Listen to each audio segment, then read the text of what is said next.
بسم الله الحمد لله والصلاة والسلام على رسول الله. السلام علیکم و رحمت الله و برکاته. برای هر یک انسان مسلمان لازم و ضرور است که زبان خود را از هر سخنی که در آن فایده نیست نگه دارد، چون که هر یک سخنی که از زبانش میبراید ملائکه ها آن را در نامه اعمالش ثبت میکند. وای بر حال کسی که زبانش دائما مشغول است با تهمت دیگران. برادران و خواهران، تهمت یکی از کسلی های است که امروزها بسیاری از مسلمان ها گرفتار آن شدند، در حالتی که تهمت کردن گناه بزرگ است و دلیل های زیادی از قرآن و سنت برای ما آمده است که تهمت حرام است. عالمان در معنای تهمت چنین گفتند: تهمت این چیزی است که یاد کردن یکی از مسلمان ها با دروغ و هر چیزی که ناراحتش میکند این را تهمت میگویند. در حدیث آمده است که پیامبر صلی الله علیه و سلم میگویند: اتدرون ما الغیبه؟ آیا میدانید غیبت چیست؟ گفتند الله و رسولش داناتر است. پس پیامبر صلی الله علیه و سلم گفتند: یاد کردن برادرت به هر چیزی که بدش میآید. پس صحابه گفتند: اگر آنچه که میگوییم در برادرم باشد چی؟ پیامبر صلی الله علیه و سلم گفتند: اگر آنچه که میگویی در برادرت باشد پس او را غیبت کرده ای و اگر در او نباشد او را تهمت زده ای. با روایت مسلم است که این حدیث را ابو هریره رضی الله عنه روایت کردند.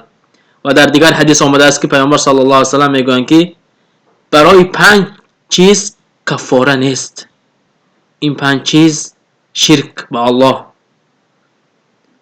کشتن نفس و تهمت مؤمن و گریختن از وقت حرب.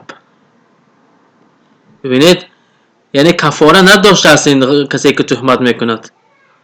تهمت کردن با دلیل های قرآن و سنت و اجماع علما حرام است. این چون بعضی علما میگن که این از کبیره ها است. برادران، گوش کننده تهمت در گناه با تهمت کننده شریک است.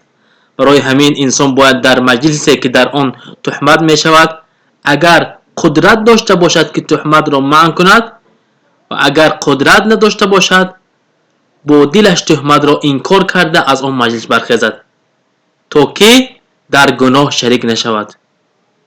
گروهی از عالمان میگویند عالمان گذشته عبادت را در نماز روزه نمیدانستند، بلکه عبادت را در نگاه داشتن زبان میدانستند.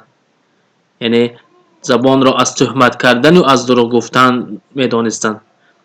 ابن عباس رضی الله عنه میگویند اگر خواستی عیب‌های مردم را یاد کنی، پیش از آنکه عیب‌های مردم را یاد کنی عیب خود را در یاد بیار. برادران و خواهران، خیلی گفتیم آیات‌های زیادی است که الله سبحانه و تعالی میگوید ولولا اذ سمعتموه قلتم ما يكون لنا ان نتكلم بهذا سبحانك هذا بهتان عظیم. این آیات در حق عایشه رضی الله عنها نازل شده است که عایشه رضی الله عنها را منافقات تهمت کردند. در این آیات الله میگوید چرا آنگاه که سخن را شنیدید نگفتید مرا نشاید که آن را بازگوییم؟ پروردگارا تو پاکی. این تهمت بزرگی است در حق همسری پیامبر صلی الله علیه وسلم. آنها تهمت کردند عایشه رضی الله عنها را. عایشه رضی الله عنها پاک هستند، لیکن منافقان چه کردند؟ تهمت کردند. برای همین هر یکی ما نیز از تهمت کردن خود را نگاه داریم، به زنهای با عفت تهمت نزنیم، زیرا این گناه کبیره باشد. در دیگر آیات آمده است که الله میگوید وَإِنْ أَرَدْتُمْ اسْتِبْدَالَ زَوْجٍ مَكَانَ زَوْجٍ وَآتَيْتُمْ إِحْدَاهُنَّ قِنْطَارًا فَلَا تَأْخُذُوا مِنْهُ شَيْئًا أَتَأْخُذُونَهُ بُهْتَانًا وَإِثْمًا مُبِينًا. اگر خواستید زنی به جای زنی دیگری بگیرید و او را، یعنی زنی که جدا شده میشوید، مالی بسیاری داده اید، یعنی مالی مهر است در اینجا، پس از آن مال چیزی را باز نگیرید، بلکه آن را با طور کامل به وی داده و در دادن آن تأخیر نکنید. آیا میخواهید مهر را با بهتان و گناه آشکار بگیرید؟ ببینید الله به ما خبر داده میگوید که وقتی که مهر را میدهید تهمت کار نکنید که من از اون جدا شدم، این فلان قدر من برای مهر دادم، این تهمت نزنید. میگوید این درس است برای ما از جانب الله که تهمت نکنیم. در آیت دیگر آمده است که الله میگوید و بکفرهم و قولهم علی مریم بهتانا و اسما عظیما. سوره نساء.